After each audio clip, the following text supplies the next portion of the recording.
किसी ने क्या खूब कहा है कि नया सिलसिला शुरू होने में वक्त लगता है, खुद को खुद से रूबरू होने में वक्त लगता है। जब जागती आंखें ख्वाबों से लबालब भरी हों तो लाख करवटें लीजिए, साहब नींद आने में वक्त लगता है। नमस्ते, मेरा नाम आदित्य है। आपका खूब स्वागत है हमारे चैनल जनहित में जारी पर। आज हम जिस व्यक्ति से चर्चा करने वाले हैं उनका चयन जो हुआ है वो आरबीआई ग्रेड बी और आईएएस के पद पर चयनित हुई हैं। इनका नाम सौम्या मिश्रा है और शहर लखनऊ की रहने वाली हैं। तो आइए इनसे बातचीत का सिलसिला शुरू करते हैं और जानते हैं इनके सफ़र के बारे में। अगर आप चैनल पर नए हैं तो चैनल को सब्सक्राइब कर लीजिए और बेल आइकन को भी दबा दीजिए। बहुत स्वागत है आपका हमारे चैनल पर। तो अभी मतलब माहौल कैसा चल रहा है? माहौल तो बहुत अच्छा चल रहा है। जब से रिजल्ट आया है सब कुछ एकदम से बदल गया है, जैसे दुनिया ही बदल गई हो। काफी अच्छा माहौल है, घर में सब खुश हैं, मैं भी बहुत खुश हूँ। तो ये अभी हमने आपसे बातचीत की 2 दिन पहले जब आपसे मिलने के लिए कह रहे थे कि तो आपने कहा कि हमारा मेडिकल लगा हुआ है, इसको थोड़ा सा बताइए। अच्छा, कितने दिन पहले आपका मेल आता है, क्या कैसे होता है? मेल आता है एक्चुअली, रिजल्ट आ गया था उसके आई थिंक 2 वीक के बाद में मेल आया मेरे पास में। उसमें लिखा हुआ था कि आपको मेडिकल के लिए आना है और एक लिस्ट दी हुई थी जिसमें सारे सिलेक्टेड बच्चों के नाम थे, साथ में आगे डेट लिखी हुई थी कि आपको इस दिन वहां पे पहुंचना है। उसमें नीचे रिपोर्टिंग टाइम भी दिया हुआ था, जगह दी हुई थी कहाँ आपको और कितने बजे पहुंचना है। कितने दिन पहले मेल आता है? मेल आ गया था आई थिंक 1 Feb के अराउंड। मैं गई हुई थी अपनी कॉन्फ्रेंस अटेंड करने के लिए, लौट रही थी तभी आया है। 6-7 तारीख के आसपास आया है कॉन्फ्रेंस। जी किस चीज? जी, वो पीएचडी के लिए हमें कॉन्फ्रेंस अटेंड करनी पड़ती है, जो पीएचडी कैंडिडेट्स होते हैं। तो इलाहाबाद में थी रैप्सर इंटरनेशनल कॉन्फ्रेंस, उसको अटेंड करने के लिए मैं गई हुई थी। आएंगे पीएचडी पर आराम से जी बात जी करेंगे। बिल्कुल। अगर मान लीजिए कोई मेडिकल में कैंडिडेट एब्सेंट हो जाता है या फिर उस समय नहीं पहुंच पाता है तो इसके लिए क्या प्रावधान है?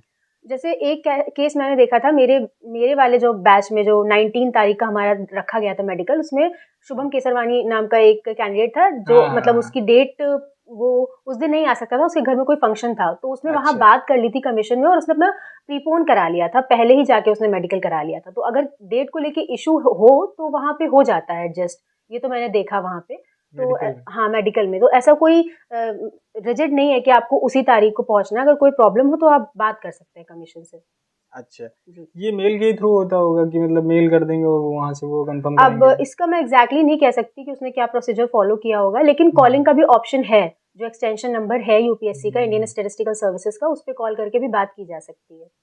अच्छा, तो मतलब ये मेडिकल अच्छा, आपने कहीं किसी उससे डॉक्टर से पहले ही सलाह ली थी कुछ ऐसे मेडिकल के रूप में? नहीं, मैंने सलाह नहीं ली थी। मैं यूजुअली हेल्दी रही हूँ तो मुझे कोई इशू नहीं लग रहा था। हाँ, लेकिन जो पहले बच्चे सेलेक्ट हुए, जो कैंडिडेट सेलेक्ट हुए, उनसे मैंने बात करी थी कि प्रोसीजर क्या होता है, ताकि मैं थोड़ा मेंटली प्रिपेयर रहूँ उस चीज़ के लिए। तो उन्होंने बता दिया था कैसे कैसे प्रोसेस होता है। ऊपर से जब वहाँ मैं पहुंची तो वहाँ एक अटेंडेंट थी हम लोग के साथ में पूरे टाइम, तो वो गाइड कर रही थी कैसे कैसे क्या क्या करना है, और आराम से हो गया। यूजुअली कोई ज़्यादा प्रॉब्लम, कोई इशू हुआ नहीं वहाँ पे, चीज़ें सब आराम से स्विफ्टली हो गई थी।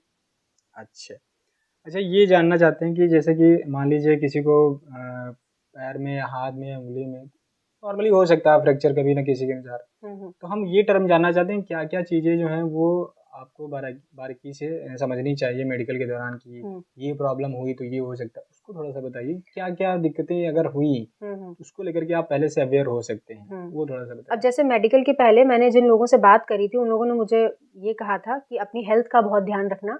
1 हफ्ते पहले तक अगर फास्ट फूड ना खाएं तो ज्यादा अच्छा है, ताकि कोई भी इशू ना हो तबीयत को लेके। मेडिकल होने से पहले? हाँ, तो मैंने 1 हफ्ते तक कोई फास्ट फूड, वैसे भी मैं ज्यादा खाती नहीं हूँ, तो मैंने 1 हफ्ते तक मतलब ये ध्यान रखा था कि मैं कोई फास्ट फूड या ऐसी चीज ना खाऊं जिसकी वजह से मेरी तबीयत खराब हो जाए, जुकाम बुखार ना हो जाए, यूजुअल सा फीवर ना आ जाए। तो उसके लिए मैं अपना ध्यान रख रही थी। दूसरा, गाड़ी वाड़ी आराम से चलाओ, इस समय कोई चोट वोट ना लग जाए, क्योंकि आप वहां जा रहे हो मेडिकल के लिए, आप यूजुअली फिट हो और उस समय आपको कोई प्रॉब्लम हो गई तो ऑब्वियसली वो आपको एक्सटेंशन देंगे, आपका टाइम बर्बाद होगा उसमें, ये चीज हो जाती है। अच्छा, चलिए आते हैं 24 जनवरी 2024 को। जी, शाम के 6 और 7 बज रहे होते हैं, व्हाट्सएप पे मैसेज गिरता है। क्या उस थोड़ा सा बताइए उसके दिन के बारे में, या क्या चल रहा होता है उस समय, उसको बताइए। वो दिन बहुत ही खास था मेरे लिए। मैं अपने मतलब कॉलेज गई हुई थी, एलयू गई थी डिपार्टमेंट, वहां से लौट के आई तो मुझे पता चला कि मेरे भाई का सिलेक्शन हुआ, उसका अपॉइंटमेंट लेटर आया था। तो मैंने कहा चलो मंदिर चलते हैं। किस चीज में? उसका हुआ है CGL के थ्रू, असिस्टेंट सेक्शन ऑफिसर की पोस्ट पे, मिनिस्ट्री ऑफ कल्चर में। अच्छा। तो हम लोग काफी खुश थे, मैंने कहा चलो चलते हैं मंदिर, दर्शन करके आते हैं। और कोई आइडिया नहीं था कि अब रिजल्ट आएगा उस टाइम पे, क्योंकि 6-7 बज रहे थे, किसी को आइडिया नहीं था कि इस टाइम पे भी रिजल्ट आ सकता है, यूजुअली थोड़ा पहले आ जाता है।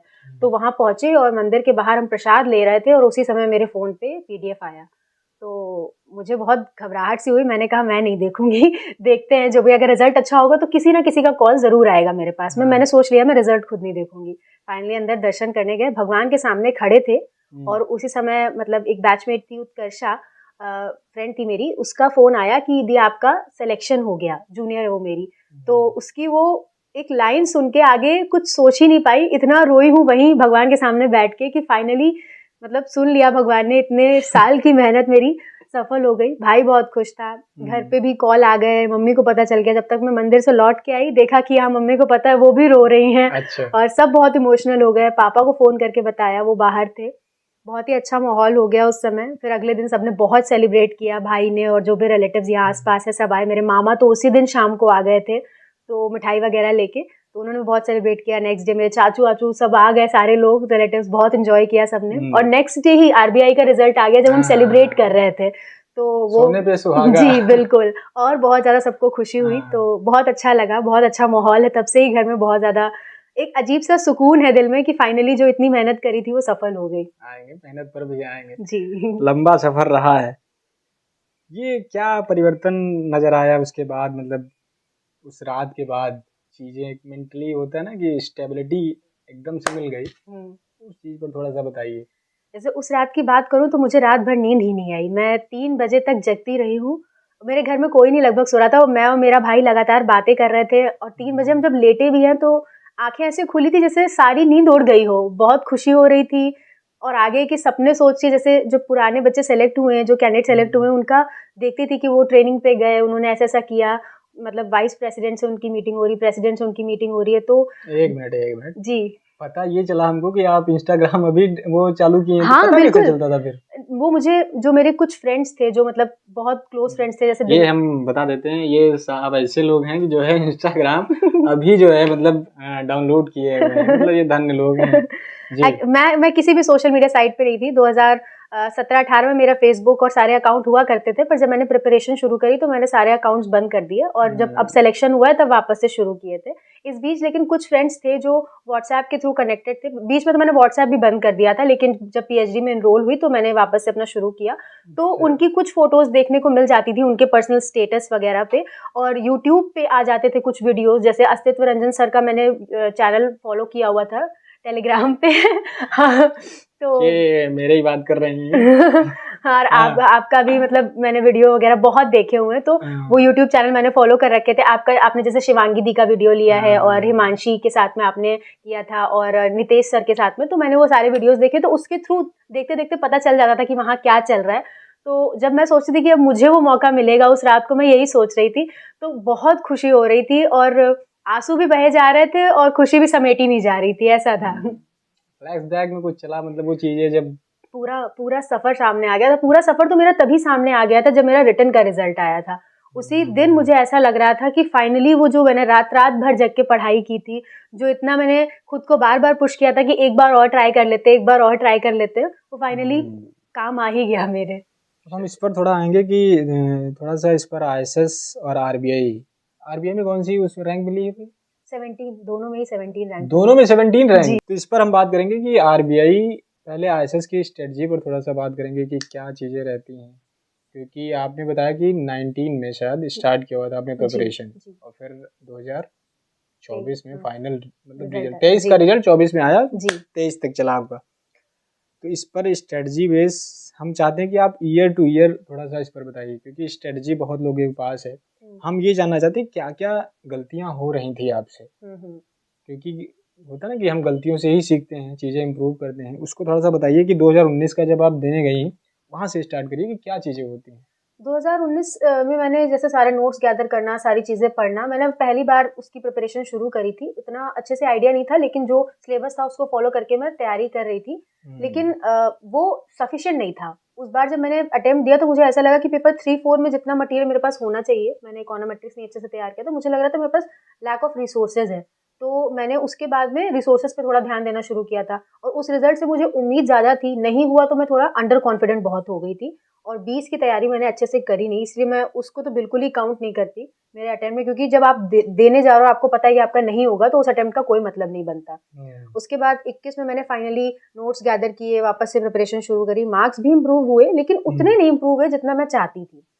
और 22 में तो मैंने वापस से टेस्ट सीरीज भी ली, नीरज सर से वापस से गाइडेंस ली मैंने कि सर आप बताइए मुझे क्या और फॉलो करना चाहिए। एसएस कोचिंग लखनऊ के बारे में बात कर रहे हैं? जी वहीं से। अच्छा। तो नीरज सर ने भी मतलब गाइड किया मुझे, मैंने और मेहनत करी और मतलब नोट्स को वापस से रिवाइज किया। उस समय मैं थोड़ा इस पे फोकस ज़्यादा करती थी कि जितना मैटर है मेरे पास में मैं उसको बार बार अच्छे से रिवाइज कर लूँ, रादर देन मैं उसकी ज़्यादा प्रैक्टिस करूँ, मतलब मॉक देने के हिसाब से या बैठ के आप पेपर सॉल्व कर रहे हैं। इस साल मैंने पेपर बहुत सॉल्व किए, कई बार सॉल्व किए, सेम पेपर को मैंने कई बार सॉल्व किया। मैं एक एक दिन में 4-4 पेपर सॉल्व कर देती थी जब फाइनल टाइम आ गया था मेरा, जैसे मई में जून में पेपर था जी। एक दिन में 4-4 पेपर सॉल्व कर रहे थे। एक पेपर सॉल्व करने में अप्रोक्सीमेटली 2.5 घंटे से 3 घंटे लग जाते हैं। हाँ। एक पेपर को 4 बार सॉल्व करना जी। 4 नहीं 12 घंटे।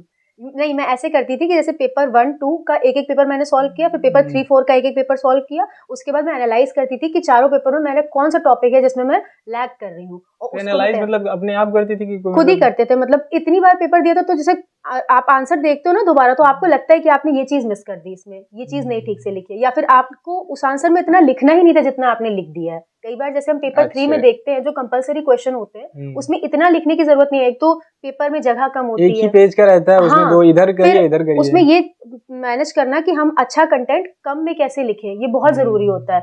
पढ़ते तो बहुत थे हम, लेकिन मैंने इसकी प्रैक्टिस नहीं करी थी। इस साल मैंने उस पे मैंने बहुत फोकस किया उस पे, और उसका रिजल्ट ये है कि मेरे 100 मार्क्स इंप्रूव हुए पिछली साल से रिटन में। तो मुझे लगता है कि प्रैक्टिस पे ध्यान देना बहुत जरूरी है। 100 मार्क्स इंप्रूव हो गए रिटन में सिर्फ। अच्छा, वो फर्स्ट और सेकंड पेपर की फिर मतलब कैसे प्रैक्टिस होती थी? फर्स्ट और सेकंड पेपर में मैं जैसे पहले तो वही जो प्रीवियस ईयर क्वेश्चंस हैं अपने उनको लगाया। कई बार हमें ऐसा लगता है कि हमने एक बार लगा लिया, हमें पता है कैसे सॉल्व होगा, उसको दोबारा नहीं लगाते, लेकिन जितनी बार लगाओ उतना कम है, क्योंकि टाइम भी तो मैनेज करना है। जब मैं जैसे किसी पेपर को अगर मैंने 2 घंटे में सॉल्व कर लिया पेपर 2017, 18 या 19 का, तो मैं करती थी उसको फिर 1.5 घंटे में सॉल्व करने की कोशिश करती थी। कभी कभी मैंने कोई पेपर 1-1 घंटे में सॉल्व करने की कोशिश करी है। 17-18 वाले जो थोड़े इजी पहले से लगा हुआ पेपर, फिर उसी को रिवीजन मारना है, ताकि मेरी थोड़ी सी प्रैक्टिस और हो जाए ना स्पीड में। वो चीज मेरे साथ बहुत प्रॉब्लम थी कि मैं स्पीड में सॉल्व नहीं कर पा रही थी। कॉन्फिडेंस ये बना देता होगा ना कि बहुत बनाता है। इवन इस बार पिछली बार मैंने जब पेपर दिया था मैं इतना प्रेशर में थी, और इस बार जब मैंने पेपर दिया तो मैंने कहा चलो ठीक है शुरू करते हैं, और जब तक पेपर खत्म नहीं हो गया मैंने जरा सा भी कुछ सोचा नहीं कि क्या होगा। इवन मैंने काउंट भी नहीं किया मेरे कितने अटेम्प्ट हो रहे हैं, और वो आराम से मेरा पेपर हो गया। तो कॉन्फिडेंस बहुत बूस्ट अप होता है इससे, अगर आपने बहुत बार प्रैक्टिस करी है उस चीज। प्रैक्टिस का खेल है, मतलब बहुत बड़ा खेल है। मैं तो ये इवन कहूंगी कि जो मतलब जिन लोगों ने कई बार अटेम्प्ट दे दिए हैं वो रिवीजन करो, अपना अच्छे से करें, बहुत जरूरी है रिवीजन, लेकिन प्रैक्टिस पे बहुत ज्यादा ध्यान दें, वो बहुत जरूरी है। जितना आप प्रैक्टिस करेंगे उतना आपको अच्छा रहेगा एग्जाम देते समय। अच्छा, ये जब लगातार एक ही पेपर को बार बार लगाना और पढ़ना, मन तो उबता होगा कि नहीं उबता? उबता था, लेकिन मजे की बात ये है ना कि जैसे आपने पेपर लगाया, जैसे मैं थर्ड पेपर का आपको एग्जांपल दूं, मैं लगाती थी क्वेश्चन, जैसे कोई पेपर उठाया मैंने उसको लगाया, एक बार लगाया अच्छा हो गया वो पेपर, फिर मैंने 2-3 दिन का गैप लिया, मैंने वापस से उसी पेपर को सॉल्व किया, और लगा रही हूँ तो देख रही हूँ कि कोई 1-2 क्वेश्चन है जिसमें मैं अच्छा नहीं लिख पा रही। तो ये स्ट्राइक करता था कि ये तो पढ़ा था पर नहीं अभी अच्छा लिख पाए। तो बार बार पढ़ने पे ये जरूर होता है कि आप सेम कंटेंट पढ़ रहे हो, लेकिन जब आपको फिर लगता है कि आप इसमें लैग कर रहे हो तो आपको स्ट्राइक करता है कि नहीं, आपको और प्रैक्टिस की और रिविजन की जरूरत है। तो वो उतना बोरिंग होता नहीं, वो एकदम एक्साइटिंग हो जाता है कि नहीं अभी आपको और पढ़ना है इसमें, ये चीज है। सबसे टफ कौन सा पेपर लगता था?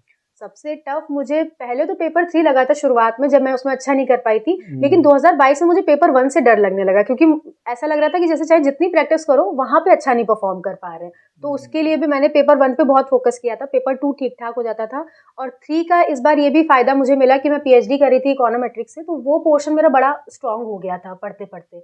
तो बाकी सैम्पलिंग है, टाइम सीरीज है, वो सारी चीज़ों को मैंने अच्छे से प्रिपेयर किया, तो मतलब सही रहा। पेपर 3 पे उतना डर नहीं लगा मुझे इस बार, और पेपर 1 की भी अच्छी प्रैक्टिस हो गई थी, तो फाइनली मेरा डर कम हो गया था। जब 4 बार एक ही पेपर को सॉल्व किया जा रहा है, अगर मान लीजिए उसी टाइप के क्वेश्चंस ही आते ही हैं उसमें, नहीं, वो दिमाग में फ्रेम बन जाता है ना। एक और चीज मैं करती थी कि नए क्वेश्चन ट्राई करने के लिए, जैसे पेपर 1 और पेपर 2 में जो IIT जैम के जैसे अच्छा। सर की एक कोई अरुण सर है शायद, उनकी कोई बुक है जिसमें सॉल्व क्वेश्चंस थे 2019 तक के, और उसके बाद से लेके 2022 तक के मैंने खुद सॉल्व कर लिए थे। तो मैं करती थी कि जैसे हम लोग को जब आईसीएस का पेपर होता है तो 80 क्वेश्चन आते हैं सॉल्व करने के लिए, उसमें से लगभग 60 क्वेश्चन होते हैं जो बेसिक प्रोबेबिलिटी और उस सब के होते हैं, रैंडम वेरिएबल के। तो मैं ऐसे 20 क्वेश्चन आईआईटी जैम से उठा लेती थी, 60 क्वेश्चन, और टाइमर लगा के उनको सॉल्व करती थी कि अगर इस टाइप के क्वेश्चन आए तो मैं कैसे करूंगी।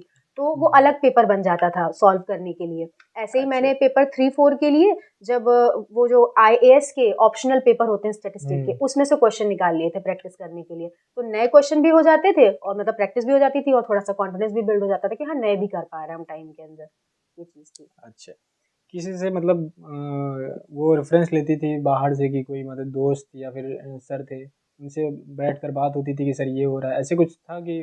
ज्यादा तो मेरे मतलब कोई टच में रहा नहीं था इतना। पहले जब मैंने शुरुआत करी थी तो कुछ थे फ्रेंड्स, लेकिन फिर उनका सिलेक्शन हो गया भगवान की कृपा से, तो सब अपने अपने लाइफ में थोड़ा थोड़ा बिजी हो जाते, तो उतना टच नहीं रह गया मेरा।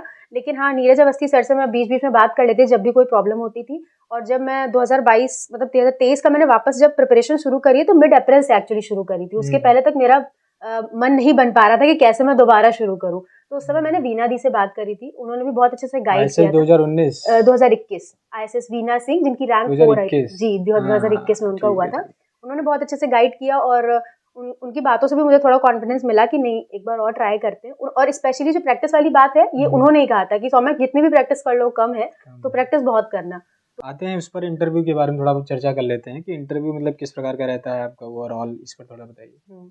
इंटरव्यू का ऐसा है कि जैसे पुरानी ट्रांसक्रिप्ट्स जो पड़ी हुई थी उसके थ्रू मैंने प्रिपरेशन पहले शुरू करी कि क्या क्या कंटेंट है, किस तरह के सवाल पूछे जाते हैं, तो वो मैंने तैयार करना शुरू किए। उसके बाद में मुझे ऐसा लग रहा था कि मुझे गाइडेंस की ज़रूरत है थोड़ा इससे ज़्यादा, ट्रांसक्रिप्ट से मुझे उतने अच्छे से नहीं समझ में आ रहा कि किस डायरेक्शन से तैयारी शुरू करूँ। तो नीरज सर ऑब्वियसली सबसे पहले मैंने उन्हीं से बात करी, उन्होंने अच्छे से सारी चीज़ें बताई कि क्या क्या प्रिपेयर करना है। फिर मैंने वीना दी से बात करी और एक दो और लोग जो मतलब सेलेक्टेड थे उनसे बात करी। तो उन लोगों ने मुझे गाइड किया कि क्या-क्या प्रिपरेशन के लिए कैसे-कैसे तैयारी करो। पहले अपना पर्सनल जो डैफ आप बनाते हो, उसमें जो भी आपने मेंशन किया, पर जो मेंशन करो बहुत ध्यान से, केयरफुली उसमें मेंशन करो और उसको अच्छे से तैयार करो। आपको अपनी पर्सनल लाइफ के बारे में सारी चीज़ें अच्छे से पता होनी चाहिए, आपकी एजुकेशनल बैकग्राउंड, आपकी हॉबीज़ और मतलब पर्सनल आपको जो भी ओपिनियन हॉबी है। से हमको याद आया, ये साहब लोग भैया जो है शास्त्री, क्या सीखा है आपने? शास्त्रीय संगीत सीखा हुआ है मैंने हाँ, भातखंडे महाविद्यालय से। एक चैनल है, मैं अभी चैनल का नाम तो नहीं बता सकता लेकिन एक चैनल पे बढ़िया सा माइक वाइक लगा के जो इनके भाई हैं, उन्होंने इन दोनों लोगों ने बढ़िया से माइक पे गाना गाया है, हम लगा भी सकते हैं उसको जी, थैंक यू सो मच। हाँ, तो मतलब यहीं से सीखा था क्या, लखनऊ से, भारत खंडे? हाँ हाँ, यहीं से। एक्चुअली जब मैं ग्रेजुएशन में थी तो मुझे काफ़ी म्यूज़िक में इंटरेस्ट था। ग्रेजुएशन तक ऐसा था कि कहीं ज़्यादा बाहर का एक्सपोज़र नहीं था। फिर फाइनली जब नवयुग तक जाने लगी तो मैंने घर पे ये इच्छा ज़ाहिर करी कि मेरा मन है सीखने का। तो मैंने 2 साल का प्रवेशिका का कोर्स किया हुआ है भातखंडे से, जिसमें शुरुआती शास्त्रीय संगीत और कई तरह के राग सिखाए जाते हैं। आएंगे इस तो पर, पहले जी, हम जी। उसको कंटिन्यू कर ले, फिर इस पर आते हैं कि बिल्कुल, बिल्कुल। भारतनाट्यम क्या तो इन सब चीज़ों को भी मैंने अच्छे से तैयार किया था इंटरव्यू के लिए कि शास्त्रीय संगीत कितने तरह का होता है, क्या होता है। इवन इससे क्वेश्चन भी काफ़ी पूछे गए वहाँ। मुझे बहुत फ़ायदा किया जो मैंने अपनी हॉबी वहाँ मेंशन करी थी। तो इसके लिए दीदी ने मुझे मतलब वीना दी ने और सर ने भी बहुत अच्छे से मेंशन किया था अपनी हॉबी अच्छे से प्रिपेयर करके जाना। उसके अच्छा। अलावा जैसे ऑफिशियल का कंटेंट है, ऑफिशियल स्टैटिस्टिक का कंटेंट, वो मैंने बहुत अच्छे से तैयार किया था। लेकिन मुझे मतलब मेरे इंटरव्यू में उससे ज़्यादा सवाल उठे नहीं और बेसिक स्टैटिस्टिक जो अपना मतलब है जितना सिलेबस उसको अच्छे से प्रिपेयर किया था। थोड़ा इंटरव्यू और रिटन में जो डिफरेंस मुझे लगा वो ये है कि यहाँ हमें कॉन्सेप्ट अपने जो होते हैं वो ऐसे बिल्ड करने होते हैं कि जब हमसे कोई पूछे तो हम समझा सकें। आता हमें है लेकिन कन्वे करना वहाँ पे बहुत ज़रूरी है। तो उस पे मैंने बहुत ध्यान दिया। मैं खुद से ही सवाल पूछती रहती थी कि अगर ऐसा किसी ने पूछा तो मैं कैसे जवाब दूँगी। मैं बहुत सारे एक क्वेश्चन से दूसरे क्वेश्चन बना के तैयारी करती रहती थी अपनी। अच्छा अच्छा, ये कभी नहीं लगा कि इंटरव्यू में कुछ टॉपिक जो है आपको जो है बहुत लो फील करा रहे हैं कि ये टॉपिक थोड़ा सा महंगा पड़ गया हमको, इसमें बहुत कम इंटरेस्ट था, इसी से ऐसा कुछ था कुछ? नहीं, ऐसा नहीं था। मैंने अपने जितने भी टॉपिक मेंशन किए थे वो ऐसे ही मेंशन किए थे जिसमें मुझे बहुत इंटरेस्ट था। तो मुझे ये था कि अगर मुझसे पूछेंगे तो मैं अच्छे से बता ले जाऊँगी इन टॉपिक चीज़ों को। मेंशन करने होते पहले से? नहीं, नहीं, ज टॉपिक नहीं एक्चुअली मतलब जैसे हॉबीज़ हो गई या ये चीज़ें हो गई। अच्छा। और जैसे मैंने अपना पीएचडी मेंशन किया था तो इकोनोमेट्रिक्स में था, उन्होंने पूछा। फिलहाल उन्होंने उससे सवाल नहीं पूछे लेकिन जो मैंने रिसर्च पेपर प्रेज़ेंट किया था उससे उन्होंने सवाल पूछे मुझसे कि क्या आपकी फाइंडिंग्स थी और कैसे आपने मतलब एनालिसिस किया। तो ये था कि मैंने जो अपना तैयार करके उनको डैप दिया था, उसी के अराउंड क्वेश्चन रहे। बाकी क्वेश्चन उन्होंने जो पूछे वो जैसे बेसिक प्रोबेबिलिटी से पूछे, पेपर 1 के क्वेश्चन इवन जैसे कि डिस्ट्रीब्यूशंस में जो रिलेशन होते हैं उस टाइप के क्वेश्चन उन्होंने मुझसे पूछे। गामा और काई स्क्वायर में क्या रिलेशन है, एक्सपोनेंशियल में क्या रिलेशन है, और नॉर्मल लॉग नॉर्मल में क्या रिलेशन है, इस तरह के सवाल भी हुए थे। हाँ, तो इसी तरह के सवाल इन सब बात हुई, तो मुझे ऐसा नहीं लगा कि इंटरव्यू में कहीं आउट ऑफ द बॉक्स वो गए, लेकिन हाँ वो थोड़ा नर्वस उन्होंने ज़रूर फील कराया था मुझे, क्योंकि जब मैं जवाब दे रही थी तो उनका जो एक्सप्रेशन था वो ऐसा नहीं था कि मुझे लगे कि वो सेटिस्फाइड है। तो मैं थोड़ा प्रेशर में आ रही थी, लेकिन कोशिश मैंने यही कही कि मैं एकदम काम और कॉन्फिडेंट रहूं वहाँ पे, और खूब पोलाइटली मैंने जो भी मतलब अगर कुछ नहीं भी आ रहा तो बहुत पोलाइटली मैंने उनको कहा कि सर मतलब इस चीज़ के लिए मैं प्रिपेयर नहीं हूँ, तो चीज़ें ठीक से हो गई। उस समय तो नहीं लग रहा था कि इतना अच्छा इंटरव्यू हुआ है, लेकिन सिलेक्शन हो गया तो कहा कि ठीक ही है। अच्छा, अंत भला तो सब सब भला। भला। बढ़िया। अच्छा, जब जब वहाँ पर गई आप उसमें पैनल में, तो वहाँ पर मतलब उस फीमेल भी थे या सिर्फ मेल लोग थे वहाँ पे? एक फीमेल मेंबर थी और 3 मेल मेंबर थे। एक चेयरपर्सन थे हमारे, अच्छा। जो विद्युत बिहारी सेवन सर थे, वो थे, और 2 मेल मेंबर और थे और एक मैम थी। और मैम ने ही काफ़ी मुझे नर्वस कर दिया था। बाकी तो मेरी इंटरेक्शन अच्छी रही थी, बाकी सबसे अच्छी रही थी, पैनल अच्छा था। अच्छा।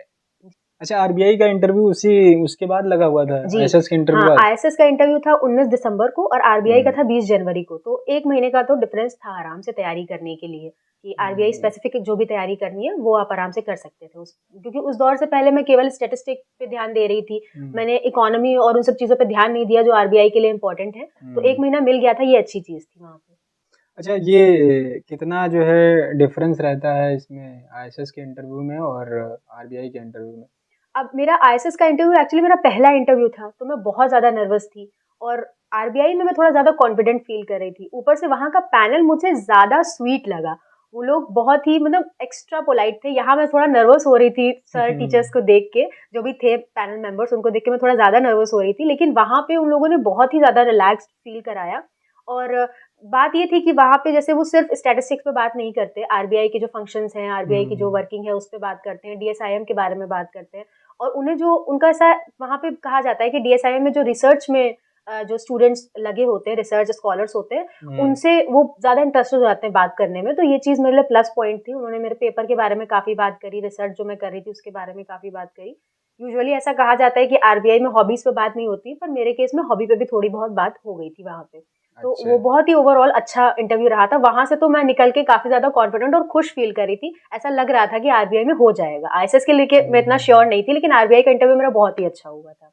थोड़ा सा इसकी टर्मिनोलॉजी को समझाइए, क्योंकि आरबीआई के इंटरव्यू के बारे में बहुत कम चीज़ें पता है वहाँ पर। आरबीआई के इंटरव्यू की जब हमने प्रिपरेशन शुरू करी थी, तब पहले वही था कि मतलब क्या प्रिपेयर करना है, कैसे करना है। तो बेसिक जितना सिलेबस हमारा मेंस के लिए रहता है, उससे उसका जितना कंटेंट है वो तो अच्छे से तैयार करना ही है। उसके अलावा वीना दी ने और अस्तित्व रंजन सर से मेरी बात हुई थी, उन लोगों ने मुझे स्पेशली कहा कि जो मतलब वेबसाइट है आरबीआई की, उस पर बहुत फोकस रखना है। उसमें जितना भी कंटेंट है, जैसे प्रेम्बल हो गया आरबीआई का, आरबीआई के फंक्शंस हो गए, मॉनेटरी पॉलिसी कमेटी है, उन सब चीज़ों के बारे में, रेपो रेट हो गए, रिवर्स रेपो रेट हो गए, इन सबको बहुत अच्छे से तैयार कर लेना कि इनकी डेफिनेशन क्या है, इनकी वर्किंग कैसी होती है, किस तरह ये इम्पैक्ट करते हैं हमारी इकोनॉमी को। इन सब चीज़ों को मैंने बहुत अच्छे से तैयार किया था। और इकोनॉमी जो बेसिक होती है, बैंकिंग जो बेसिक होती है, वो आपको पढ़ के जाना ही पड़ेगा, क्योंकि आप बैंक का एक इंटरव्यू देने जा रहे हो, रिजर्व बैंक ऑफ इंडिया है, तो ऑब्वियसली उतना तैयार करना पड़ेगा। हाँ, तो वो अच्छे से मैंने तैयार किया था।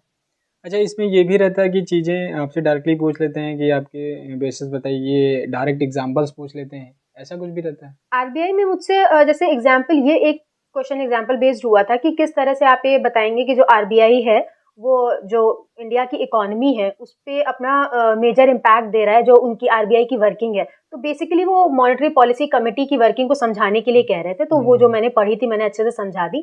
बाकी मैंने ये देखा है कि डीएसएम के जो बच्चे जाते हैं इंटरव्यू के लिए, उनको कैंडिडेट्स को इतना परेशान होने की जरूरत नहीं। उन्हें पता है कि आप स्टैट्स में मेजर हो, तो वो स्टैट्स में आपको ज्यादा पूछेंगे, और आरबीआई में आपसे बहुत बेसिक ही पूछते हैं। अगर आपने शुरुआत का वो सब पोर्शन तैयार किया है फंक्शंस वगैरह रिलेटेड, तो उसी में से पूछेंगे, तो इतना घबराने वाली बात भी नहीं होती कि हमें ज्यादा एक्सपैंड होकर हमें इकोनॉमी की नॉलेज नहीं है, तो उसमें इतना प्रॉब्लम नहीं होती है। अच्छा जी।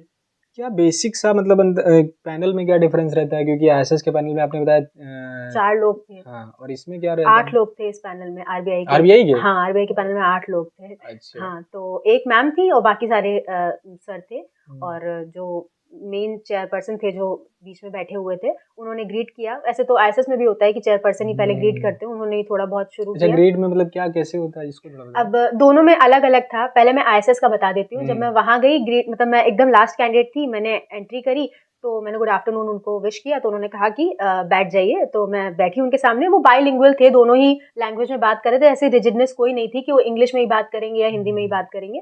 तो सर ने उन्होंने मेरी प्रोफाइल देखी, तो मेरा म्यूजिक से ही शुरू हो गया इंटरव्यू। उन्होंने और इधर उधर की कोई बात नहीं करी, डायरेक्ट उन्होंने ये कहा कि कार्नेटिक म्यूजिक के बारे में बताइए। कौन सी काइनेटिक? कार्नेटिक म्यूजिक मतलब कर्नाटका, मतलब जो साउथ से जो है म्यूजिक, उसके बारे में उन्होंने बताया। हमारे यहाँ म्यूजिक के 3 डिविजन्स हैं बेसिकली। तो वो ये जानना चाह रहे थे कि मुझे कार्नेटिक म्यूजिक के बारे में पता है या नहीं पता है, क्योंकि यहाँ हिंदुस्तानी म्यूजिक चलता है, जो हमारा उत्तर प्रदेश और इस इधर का जो एरिया है नॉर्थ वाला, उसमें हिंदुस्तानी म्यूजिक चलता है। मैंने वही सीखा हुआ है।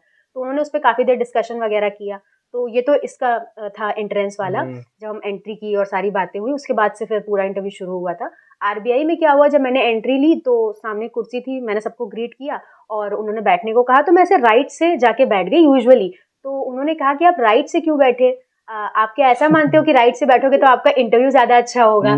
तो मैंने कहा नहीं सर, ऐसा नहीं है, एक्चुअली इधर टेबल रखी हुई है तो इधर से कन्वीनियंट था तो मैं बैठ गई। तो फिर वो इसी पे बात करने लगे कि आप ओमेंस में बिलीव करती है कि नहीं, शगुन अपशगुन में, और क्या करना चाहिए, आप कितना मानती है कि हार्डवर्क ज्यादा इंपॉर्टेंट है या लक ज्यादा इंपॉर्टेंट है। ये सब बेसिक बातें उन्होंने थोड़ा कंफर्टेबल रख के शुरू किया, बात नॉर्मल कर रहे थे, हाँ, चिल हो जाए उसके बाद उन्होंने डायरेक्ट क्वेश्चन नहीं किया। आईएसएस में तो डायरेक्ट क्वेश्चन शुरू हो गए थे, तो वहां तो मुझे 1 मिनट भी नहीं मिला कि संभल पाऊं, मैं बैठ पाऊं। लेकिन हाँ, वहां पे डायरेक्ट शुरू हुआ था। यहाँ पे बहुत ही डिसेंट तरीके से, बहुत बैठे थे कि बस चलाना है कि बस। एक तो शायद मैं लास्ट कैंडिडेट थी, तो वो ये भी सोच रहे थे कि अब करते हैं, फिर भी बात करते करते मेरे से ही उनको 30-35 मिनट हो ही गए थे। मेरा भी इंटरव्यू काफी लंबा चल गया था। नहीं हुआ है अच्छा, आरबीआई में कुछ भाषा का वो रहता है कि इंग्लिश और हिंदी का? मैंने तो अपनी मतलब इंग्लिश ही रखी थी। हाँ, वहां मैंने ये मतलब महसूस किया कि वो ज्यादातर इंग्लिश में बात कर रहे थे, लेकिन बीच बीच में वो हिंदी के टर्म्स भी यूज कर रहे थे। जैसे जब अपशगुन शगुन की बात हुई तो थोड़ा वो हिंदी में बात करने लगे थे। और जब म्यूजिक की बात हुई तो एक सर जो बैठे हुए थे, उन्होंने मुझसे पूछा कि क्या सीखा है आपने क्लासिकल म्यूजिक से, मतलब ऐसा क्या आपके जीवन में परिवर्तन आया उसको सीखने के बाद में, वो बताइए, लाइफ की क्या लेसन मिली है। तो उस पर थोड़ी बहुत बात हो गई थी। तो थोड़ा बहुत हिंदी यूज हुआ था, यूजुअली उसमें इंग्लिश में बात कर रहे थे। इसमें भी डैफ करना होता है? हाँ, इसमें बायोडाटा फॉर्म जाता है एक, तो उसमें आप जैसे आप उसके लिए डैफ भरते हो, इसमें बायोडाटा फॉर्म भरते हो। उसमें भी सारी डिटेल्स आपको बहुत ध्यान से, कि क्या क्या आपकी हॉबीज भी, आपकी करिकुलर एक्टिविटीज, अगर आपने कोई अचीवमेंट हासिल करी है तो वो भी आप मेंशन कर सकते हैं। तो ये सारी चीजें उसमें भी मेंशन करनी रहती है। लैंग्वेज मेंशन करना होता है पहले से? हाँ, लैंग्वेज इसमें मेंशन करना रहता है। आईएसएस में तो लैंग्वेज मेंशन करने का कोई ऑप्शन नहीं है, इसमें मेंशन करना रहता है। इसीलिए कहा जाता है कि जब आप आरबीआई में जाओ और अगर आपने इंग्लिश मेंशन किया है तो आप इंग्लिश में बात करो, भले पैनल आपसे हिंदी में बात कर रहा हो। अच्छा। हाँ, तो मतलब मुझसे सबने कहा था कि अपनी लैंग्वेज मत चेंज करना, वो ज्यादा अच्छा रहेगा। तो मैंने पूरे टाइम सबसे इंग्लिश में ही बात करी थी। हिंदी में देते हैं आरबीआई में? मैंने तो सुना नहीं है। एक तो मुझे ऐसा लगता है कि हिंदी में शायद और टिपिकल हो जाएगा, क्योंकि हम सब स्टैट्स जितना पढ़ते रहते हैं वो इंग्लिश में पढ़ते हैं, फिर इकोनॉमी भी जो पढ़ रहे हैं वो इंग्लिश में पढ़ रहे हैं, फिर वहां समझा पाना हिंदी में तो और मुश्किल हो जाएगा।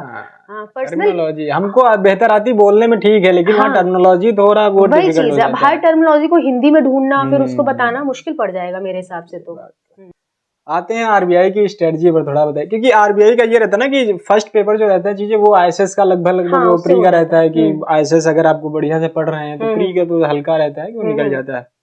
सेकंड फेज कराते हैं। सेकंड फेज में आपके 6-7 पार्ट रहते हैं, उसमें आपको 3 सेक्शन अप्रोक्सीमेटली चुनने ही पड़ते हैं, क्योंकि 2-2 सेक्शन आपको उठाने हैं पेपर से। 5 क्वेश्चन करने हैं और 3 कर नहीं सकते एक सेक्शन से, तो 3 तो उठाने ही पड़ जाएंगे। इसमें ये बताया जाता है कि उसमें जो है न्यूमेरिकल रहते हैं, प्रूविंग पूछ लेते हैं कभी कभी। जी बिल्कुल। आईएसएस में तो ऐसा है नहीं, नहीं उसमें फर्स्ट और सेकंड तो आपको वो करना है, ऑप्शनल करना है। बिल्कुल। तो कुछ इधर दिक्कत नहीं है कि इसमें प्रूविंग करा रहे हैं उसमें, ये तो इस चीज को थोड़ा सा समझाइए। शुरुआत में जब मैंने पहले, जैसे मेरा ये आरबीआई का चौथा अटेम्प्ट था, इससे पहले जब मैंने आरबीआई दिया है तो अच्छा, आरबीआई का भी चौथा अटेम्प्ट था और आईएसएस का ये 5वां अटेम्प्ट था। जी, तो आरबीआई में मुझे ऐसा लगता था कि जब मैं पहले तैयारी करती थी, जो मेरे आईएसएस के नोट्स थे उन्हीं से मैं आरबीआई का जो सिलेबस था वो कवर करने की कोशिश करती थी। और तो उसमें क्या होता था कि जब हमारा पेपर 1-2 है तो वो हम लोग शॉर्ट में ही उसमें नोट्स बनाते हैं, क्योंकि हम लोग को वहाँ ऑप्शन टिक करने, तो ज्यादा उस पे प्रूविंग वगैरह पे ध्यान नहीं देते हम लोग। तो अब इसके लिए मैं कोशिश करती थी कि मैं देख लूँ कंटेंट, पर उतने अच्छे से मिल नहीं पाता था। तो पिछले 2 साल से मैंने ये कोशिश करी कि मैं क्वेश्चन ऐसे कहीं से गैदर करूँ जिसको मैं पूरा सॉल्व करके उनके आंसर्स लिख सकूं।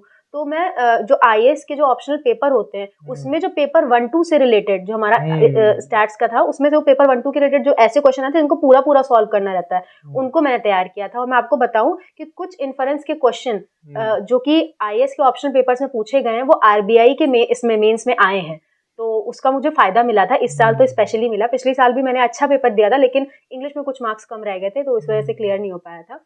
लेकिन हाँ ये चीज़ है कि हम लोग को प्रैक्टिस करना बहुत ज़रूरी है कि प्रूविंग हम अच्छे से कर सके। इवन नीमन फैक्टराइजेशन थ्योरम हम जब पढ़ते हैं तो हमें सिर्फ स्टेटमेंट याद रहता है आईएसएस के पर्पस से, उसका तक प्रूफ पूछ लेते हैं। तो मैंने वो सब चीज़ें भी तैयारी करी थी, जितनी भी इनइक्वालिटीज़ होती हैं उनके प्रूफ तैयार किए थे।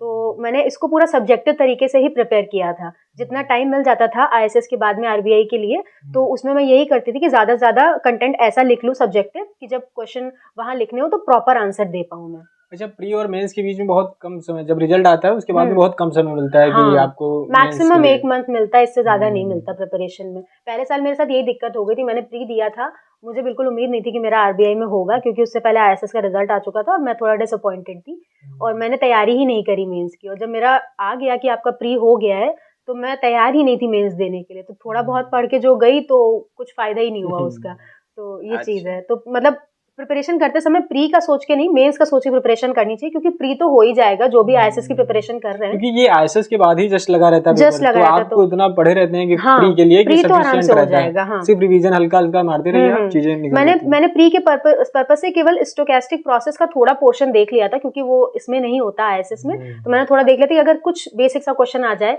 और हमें मेरा कोई और क्वेश्चन फंस रहा हो तो मैं उसमें नंबर अपने बना सकूं।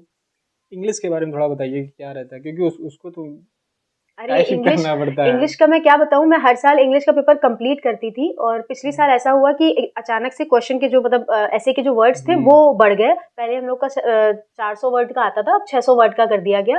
तो जब मैं वहां लिख रही थी तो मैं 475 तक पहुंच पाई थी 2022 वाले अटेम्प्ट में और फिर मेरा पेपर छूट गया था। बाकी दोनों क्वेश्चन 425 मतलब 600 में से 475 वर्ड का ही मैं ऐसे लिख पाई थी वहां पे। 600 वर्ड का लिखना होता है। हाँ, और मैं 475 का ही लिख पाई थी, मतलब टाइप कर पाई थी वहां पे। उसके बाद मैंने प्रेस ही पूरा किया था अटेम्प्ट और कॉम्प्रिहेंशन पूरा किया था, तब मेरे नंबर कम रह गए, अच्छे नहीं आए मेरे मार्क्स।